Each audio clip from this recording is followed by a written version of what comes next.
বাবা, তুমি কি মাম্মামের সাথে রাগ করছো? বলো। মাম্মাম তোমাকে চকলেট এনে দেয়নি বললে মাম্মামের সাথে আর কথা বলবো না? হুম, বাবাটা রাগ করছো আমার সাথে। আমি বাইরে গেছিলাম, ওনার জন্য চকলেট নিয়ে আসি নাই, এই জন্য ওনার নাম ধরে রাখতেছে, উনি আমার কাছে আসে না, উনি রাগ করছে। এখন আবার ডাকতেছে কাকে তুমি? শোনো, মাম্মামের সাথে রাগ করতে হয় না, বুঝছো? আর তুমি তো জানো মাম্মাম তোমাকে সব থেকে বেশি আদর করে, তাই না? বলো বাবা। আমার মাম্মামটা অনেক ভালো, অনেক মিষ্টি, তবে একটু রাগ করে মাঝে মধ্যে মাম্মামের সাথে। যখন মাম্মাম হচ্ছে চকলেট না এনে দেয় তখনই রাগ করে, না গো বাবা? বলো, তুমি আর রাগ করবা মাম্মামের সাথে? আর রাগ করো না, হ্যাঁ?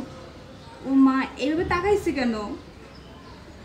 তোমার রাগ এখনো ভাঙেনি? এভাবে তাকাইছে কেন তুমি? মাম্মাম কিন্তু ভয় পাচ্ছি বাবা, এভাবে তাকাতে হয় না মাম্মামের দিকে, বুঝছো? তোমার জন্য কালকে মাম্মাম চকলেট নিয়ে আসবো, ওকে সোনা? আর রাগ করে না,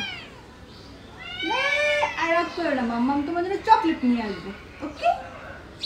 ঠিক আছে না আমার সোনা বাবাটা?